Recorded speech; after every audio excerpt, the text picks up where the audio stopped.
Turn to Isaiah 49 and 13. This is a promise to preserve you. They're all promises, but this is a promise to preserve you through comfort. How many can use some comfort in their life? I need comfort every single day. It seems like there's always something that just happens. I'm telling you, lately in my life, everything that could happen has been happening and continues to happen. You know, but I got to take the good with the bad, and I got to press on, but we got to find ways to revive ourselves through God's word, amen? This promise is to preserve you through comfort. First of all, I want to tell you what the word comfort means. Comfort is a state of physical ease, freedom from pain. A constant easing or alleviation of personal feelings of grief or distress. And comfort sounds so good, huh? I could use comfort every day in my life. And so when God says, I'm going to give you a promise to preserve you through comfort, he says that I'm going to ease your physical pain, not only your physical pain, Johnny, your back, but I'm going to ease you freedom of pain. And then he says, and I'm going to alleviate your personal sadness, your personal distress, your personal worries, your personal concerns, and I'm going to give you comfort. He says, sing for joy, O heavens. God says the first thing in relieving your comfort is kind of like my post this morning. I didn't even know that because I didn't find this promise till I went in my office. But he says the first thing you got to do to get some comfort is you got to sing for joy. That's the best medicine when you're feeling blue. And then he says, O heavens. He says, rejoice, O earth, and burst into song, O mountains. For the Lord has comforted his people and will have compassion on them in their suffering.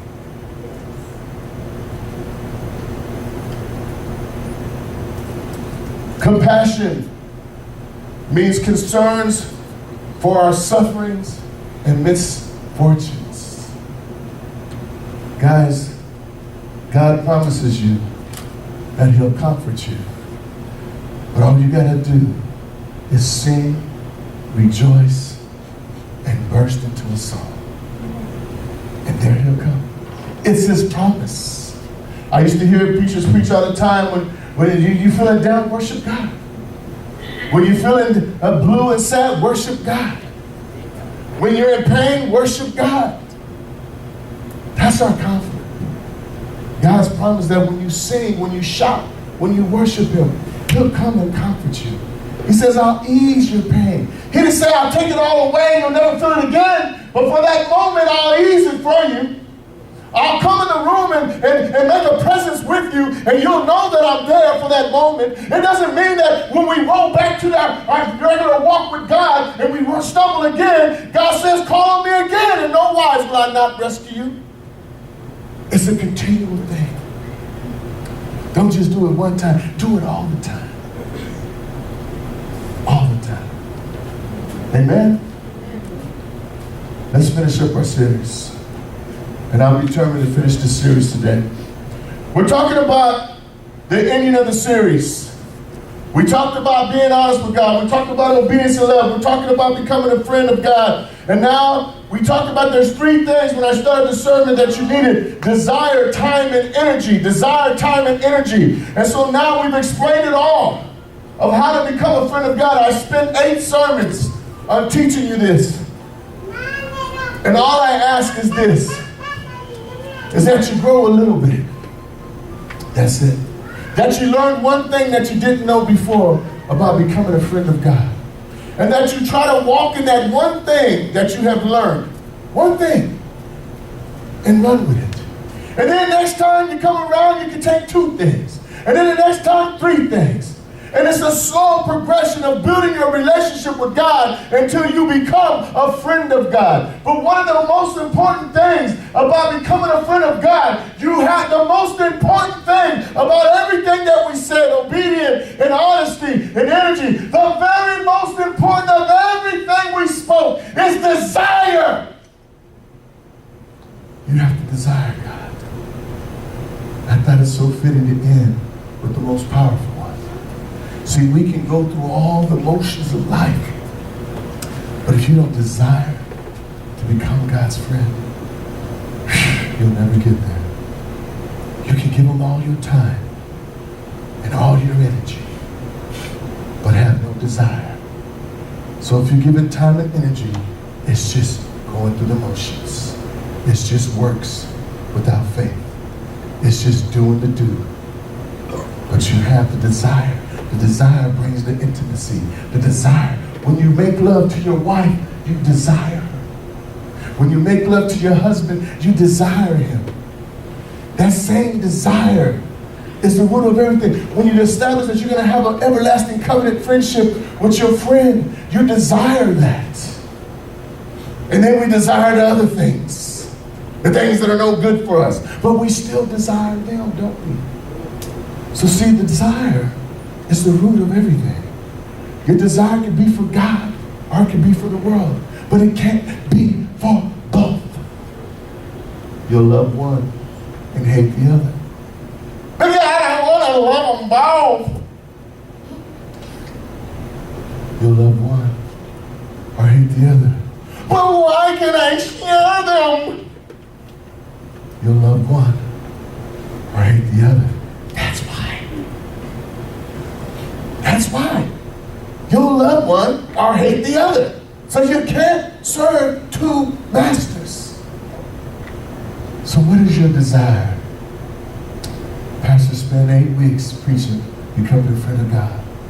The first thing we talked about is you got to be honest. Tell God, I don't want you, God. Okay, God said, cool, I can handle that. Right? We talked about that. Be honest. God, I struggle with addictions. Okay, well, be honest with it. God, I got a temper. God, I'm sensitive. God, I'm emotional. God, I'm weak. God, I'm this, I'm that, I'm that, I'm that, I'm that, I'm that, I'm that. Good. You told him all that. You are honest. You are on your way to an intimate relationship with God because it starts with full disclosure of who you are. You don't have to question who God is. You have to question, who are you? And how well do you know yourself? Because if you come into that relationship with just a little bit of deception, not only do you see yourself, but you lie to God. And God says, Jesus, come on. They ain't ready. Who's being honest with me? Oh, Stacy is. Let's focus on her. And then we talked about obedience, not out of a demand or a systematic religious bureaucracy where you have to be the same thing and look the same way and dress and wear and walk and talk and do all that. But we talked about obedience out of love of friendship. You don't obey God because you fear him. You obey him because you love him. And there's nothing else that should ever take that place. But I serve God because I love him. Not because my mama taught me and my daddy taught me and the church said this and they raised me this and I'm a Catholic or I'm a Jehovah's Witness or I'm a Protestant or I'm a Christian. Not because of anything of that. But because I love him and I am intimate in loving in him. And I love him with all my heart. Because I've given him my time and I've given him my energy. And for me to make that declaration of obedience and love because I desire to be closer to him. So now we get to desire. Father, I pray right now in the name of Jesus that your desire would consume our desire. Father, that you would come like a mighty whirlwind and that you would gather us up, Father, into your love. And Father, as we draw close to you, draw close to us. Let us understand what is required. What is required of the man and woman of God. That we may gravitate to knowing you into becoming your friend. Oh, Jesus, hear my cry. Boy, I feel like a slave. I was on a plantation. I tell you, I was shucking corn. I was, You know, that's one of the things that I do in my poetry. I'll hum like that, and God gave me all this stuff, and then I'll spit my poem. But it took me back to when men and women had desire.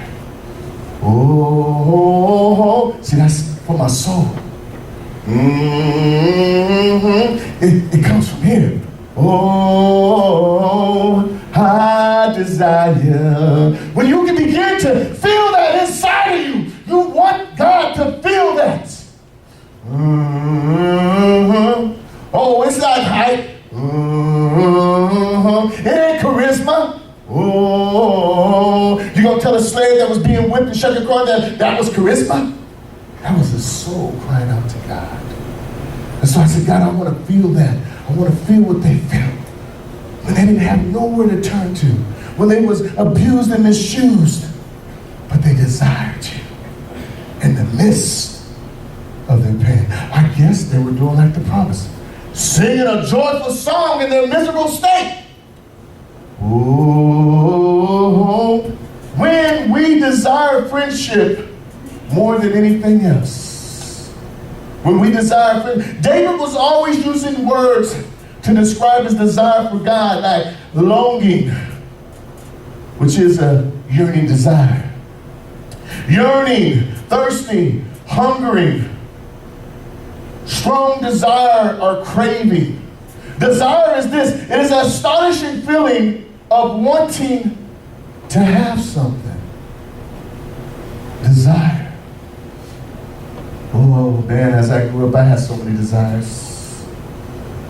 Man, it seems like when you're hormonal and you're adolescent, you got so many desires that don't mean nothing. They're just fleshly desires. But oh,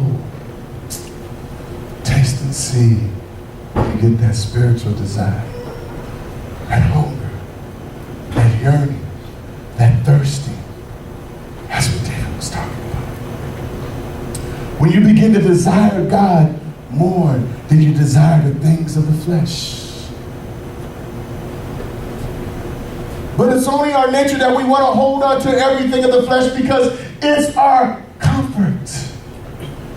We're familiar with it. We know how the flesh operates. But it takes faith to have desire spiritually. Because your mind comes and says, what are you doing, stupid? God don't care. You don't even know what that means. Oh, I can't explain it. But I feel it. Oh, I desire. See, you block out your mind. You desire God here, and then it translates all throughout your body. But it comes from here, inside of this place. Let's turn to your Bible, Psalms 27:4. I'm going to go over a few of the heroes of what they desire. David was called a man after God's own heart, right? So he was the intimate lover, okay? He desired God in intimate ways that man could not even write down and express. David was yet a stone-cold killer, a warrior like none seen before, but yet was in love with God. That makes him a dangerous man. He would smite thee in the name of the Lord. He was passionate. He was outspoken. He was hard-headed and stubborn, and he got broken. So I love David. If you think you're a sissy to mimic David's life, boy, you don't know nothing about being a man. That's a man's man. He cried. He messed up. He lost his anger. He sinned before God. But he also humbled himself and asked for forgiveness and loved God like no other man in the Bible ever loved God. That's mine. If I could just be like David a little bit, it'll do me a whole lot. And he said this, he says, but Father, my desire is this. The one thing in Psalms 37:4, he says, but the one thing I ask of you, O Lord, the thing I seek the most, the thing I desire the most, the thing that I want above all riches and fame and glory, the thing I desire over being the greatest king of Israel, the thing that I seek the most over my own life, God, over all that you've given me, the thing that I seek the most is to live in the house of the Lord all my days. He said, delighting in the Lord's perfection and meditating in his temple. Turn to Psalm 63:3. He says, because the reason why I desire that is because your love, in one version it says, is unfailing. Psalm 63:3. Because your love and kindness is better than life. And my lips will praise you. You see, David desired the most intimate things of God. But yet David was so much like all of us. I want to be like David. I don't want to suffer his suffering, but I want to love like he loved God. You see, every hero in the Bible was to take something from it, take something from it, take something from it, and apply it, apply it, apply it, apply it, apply it. That's why it's in the Bible. So don't covet another man's wife like David did, but covet his heart. That no matter how low he got, he never gave up. He came back to God. And every time he came back to God, he was more emotional, more intimate, and more fervent in his love for God. Now let's go to Jacob. Jacob's passion for God's blessing on his life was so intense that he wrestled in the dirt all night long with God. We're talking about desire. We're talking about passion. We're talking about love.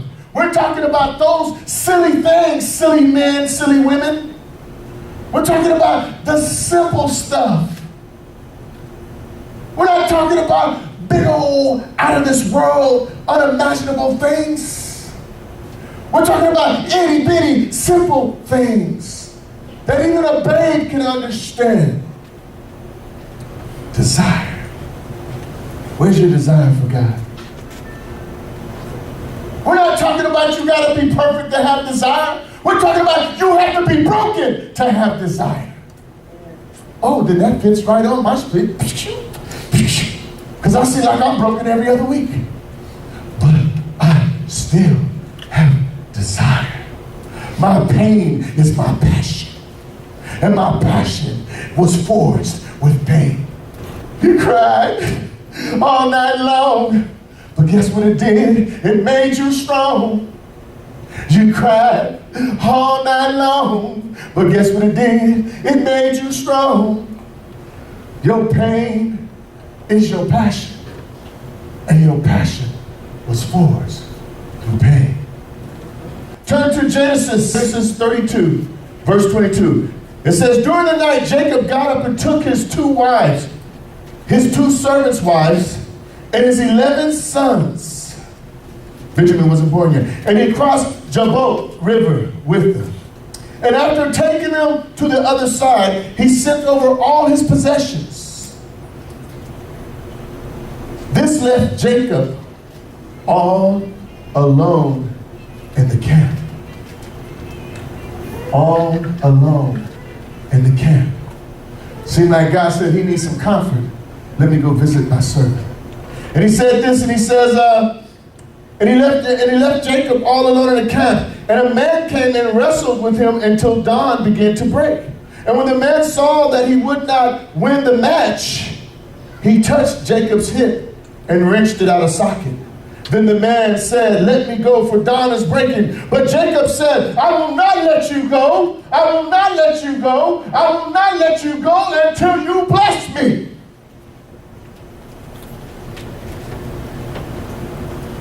Desire. Desire. Imagine this. Imagine you, any of you, and an angel of God, well, we're going to find out it was God himself, comes in the form of an angel, just like he did it with Abraham. God always came around. We lucky if we even see an angel these days, but God himself came. And imagine, God came to do what? He came to do what we read about in Jeremiah 29:13. He came to comfort you.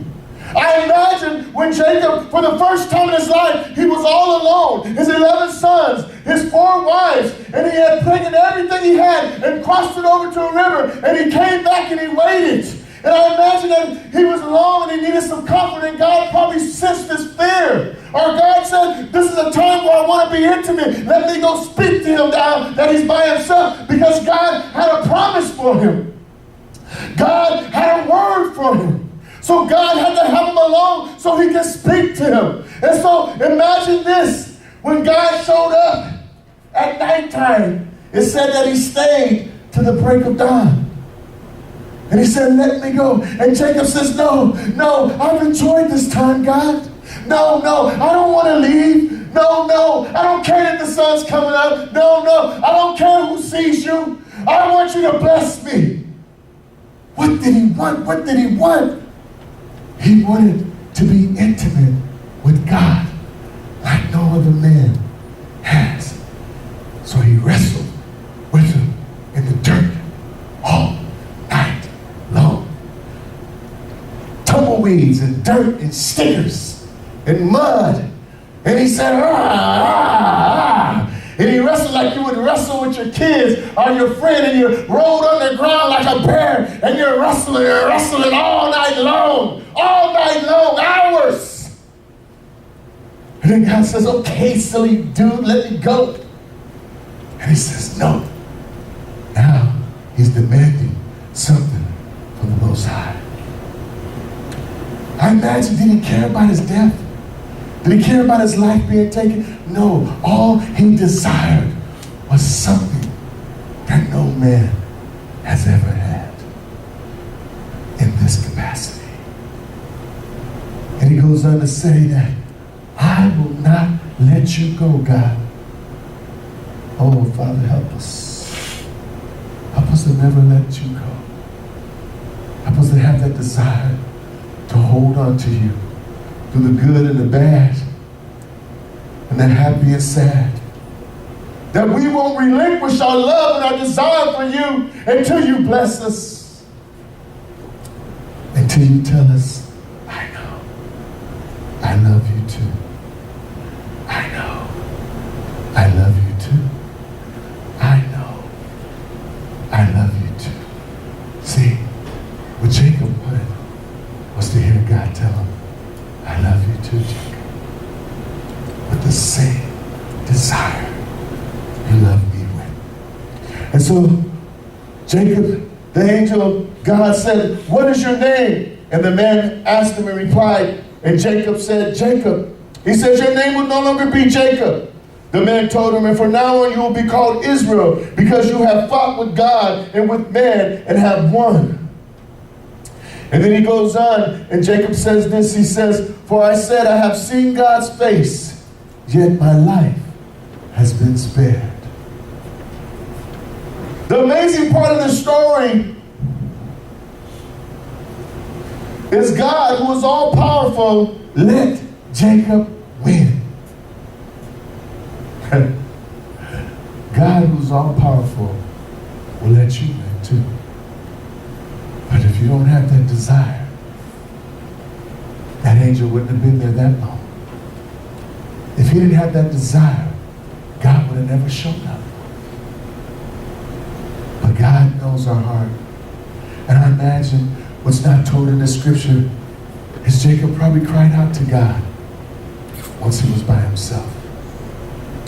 You see, some of the times the best time for you to cry out to God is when you're by yourself.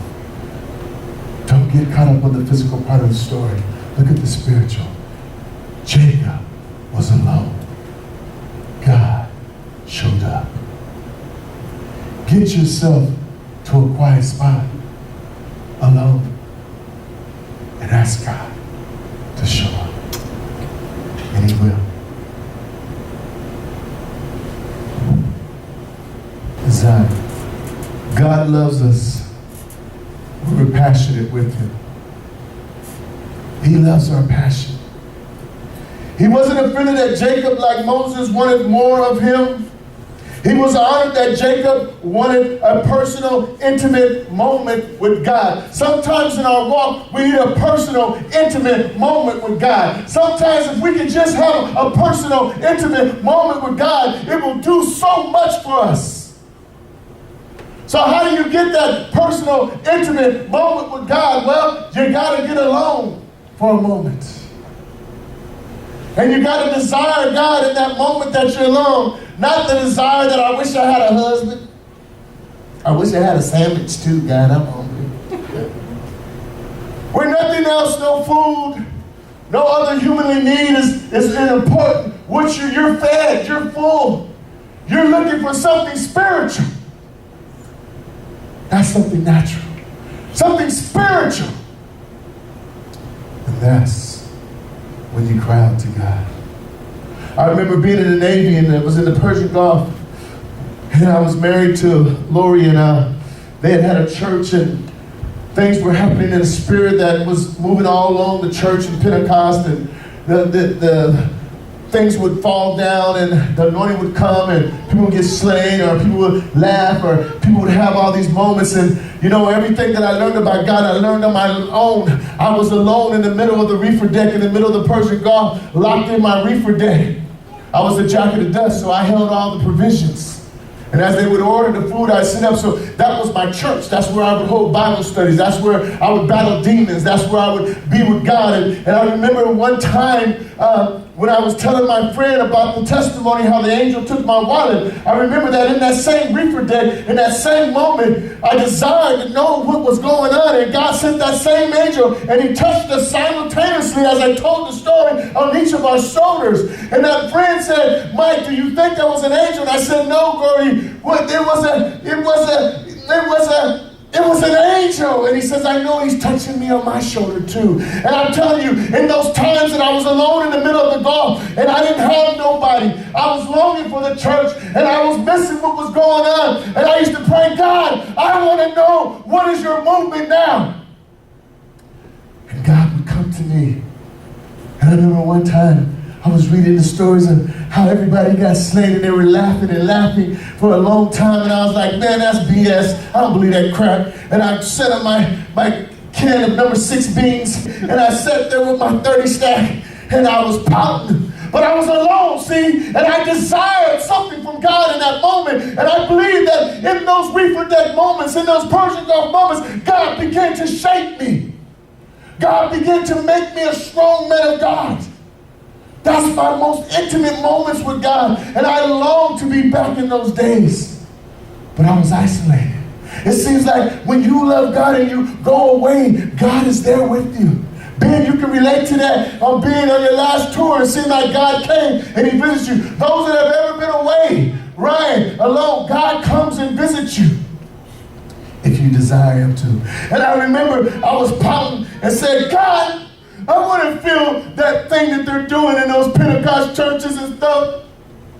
And I said, but I don't believe it. And all of a sudden, I had to take a walk. No, I didn't wrestle with God. I felt God just come down on me. And I was a serious dude, okay? Ice Cube, mean mugging. This is my look the whole time. What you need, man? What you need? What you need? What you looking at, fool? of a sudden, I started laughing and laughing and laughing. And I couldn't stop. And I was like I was by myself. And I was just like, because I said, God, I don't believe that crap, you know? And he just hit me. Spiritual warfare began to break off back in those days. God brought it to me. I fought some of the biggest demons right in the middle of that boat. That's supernatural, in the middle of the water in the ocean, 30,000 miles from land. I'm having a demonic warfare next to my green beans. But I'll never forget that time. And I said, I came out of that after 2 hours of laughing. I said, God, you really love me. I could never explain this to another human being because they wouldn't understand me. But in that same reefer deck, it was so anointed that if you didn't know God, I'd bring you down there. And I'd bring down the atheists and the Mormons and the Jehovah's Witnesses. And I would stand up on the decks on the lunchroom, and I said, I'll haul down the fire of God upon all you hypocrites right now. Boy, I was so fired up for God. And I would bring you down to the reefer decks, and I would have people from Puerto Rico and New York, and they'd be like, man, what are you doing, Davis? Come on, man, you want to know God? But I don't believe God. No, you're going to feel God right now. Watch. I didn't ask God to do anything. I just wanted God to do this. And then I'll do the rest. So I bring them down there, and I would say, God, in the name of Jesus, let them feel your anointing. And I walk away. What is this? I said, I don't know. Next. And this is how I brought people to God. Through the signs and wonders in the Navy. I led hundreds of people to Jesus. And then I came out of the Navy and lost my whole marriage and lost my ministry and hated God for 17 years. But guess what? God's going to restore that anointing. I can tell you something, church. My desire that I've always had for God was just like everybody in this Bible. And I'm telling you, God came and anointed the men of God. I didn't lack for anything in those 4 years that everybody in the church was growing. God was giving me church all by myself. Amen. I said, God, you really love me. Desire. You see, because I had no other desire. When they ran off the boat chasing hoes and drinking, I stayed reading my Bible. When there was a time that they wanted me to stand up for God, I stood tall. When someone came and was sick, I laid hands on them and God would heal them.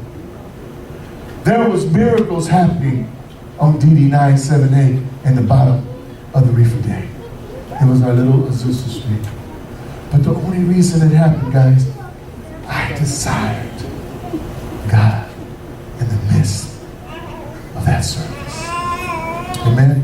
Stand up. I still got to finish this next week. Desire.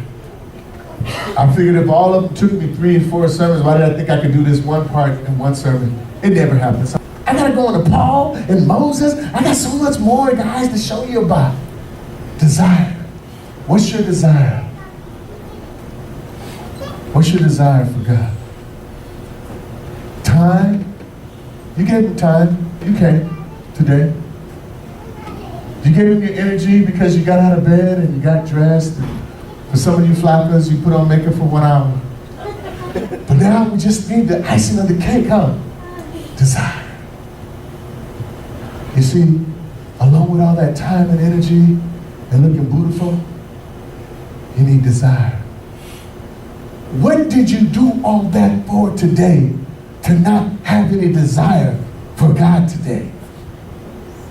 Oh, that was so deep. Oh, I'm just going to marinate in Jesus' name. Just let it marinate. So now next Sunday, you're going to give some more time and some more energy, but guess what's going to be inside of you? I want some desire. I want to hear Pastor finish up desire. I want to start a flame inside of you of desire. You use it in your relationship all the time. All you non-virgins in here, that's how you became a non-virgin. You had desire. Go on, don't talk about the laundry, man. Sorry. Desire. Well, God wants to take that same desire, bottle it up, put it in a and sip on that for him. Desire.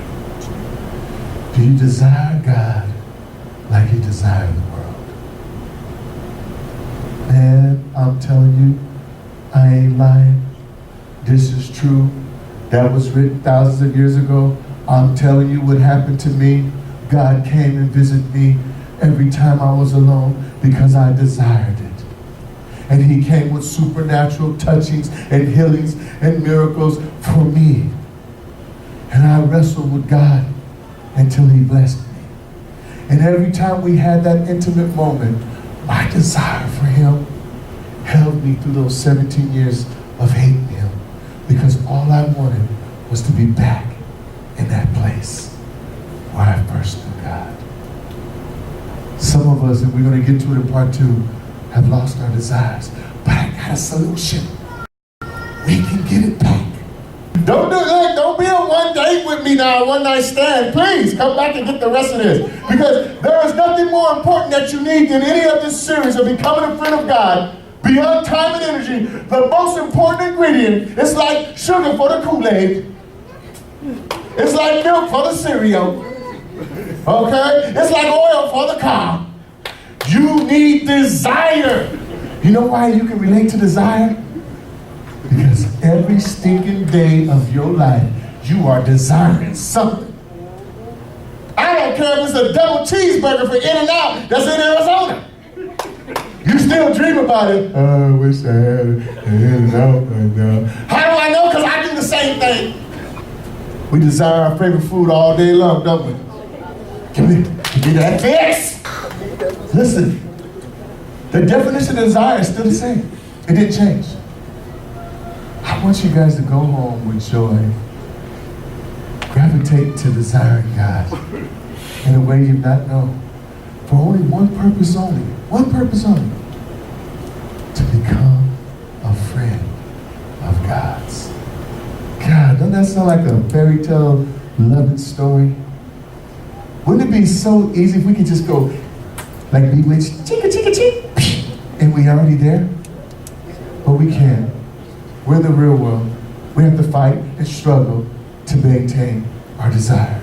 Because so many things want to steal it from us. Things want to steal your desire too. But you gotta say no. I want God more than that new Halo game for Xbox.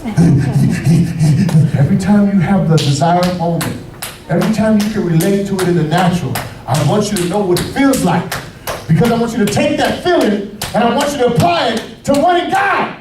The same way you wanted that hamburger, you wanted to play that game, you wanted to do that, you wanted to do that, you wanted to do this. The same way you wanted that thing, you desired it. I want you to take that moment, put it in a bottle, put it in your heart, and say, God, I want that for you. And all your problems will be fixed. Let's pray. Father, we thank you for desire. What would it profit a man to gain the whole world and to lose his desire for you? What would it profit a person to gain the whole world and lose their desire for you? Desire. Desire. Father, let us desire you more than anything. Jesus, come and show us the moments when we desire something so bad, and remind us of this word. Jesus, come in the moments that we desire something so bad and bring to remembrance this word where we should desire God the same way, with the same intensity, with the same desire, with the same craving, with the same wanting, with the same yearning. Oh, Father, let us catch a glimpse of that moment, that we can bottle it up, Father, and put it in our hearts, Father, that we can relate to it in the state of being that we're in. Desire. Oh, Father. Oh, Father, teach us. Teach us. Show us. Speak to us. Walk with us. Talk to us. Let us know that your desire is for us to desire you like you desire us. In Jesus' name.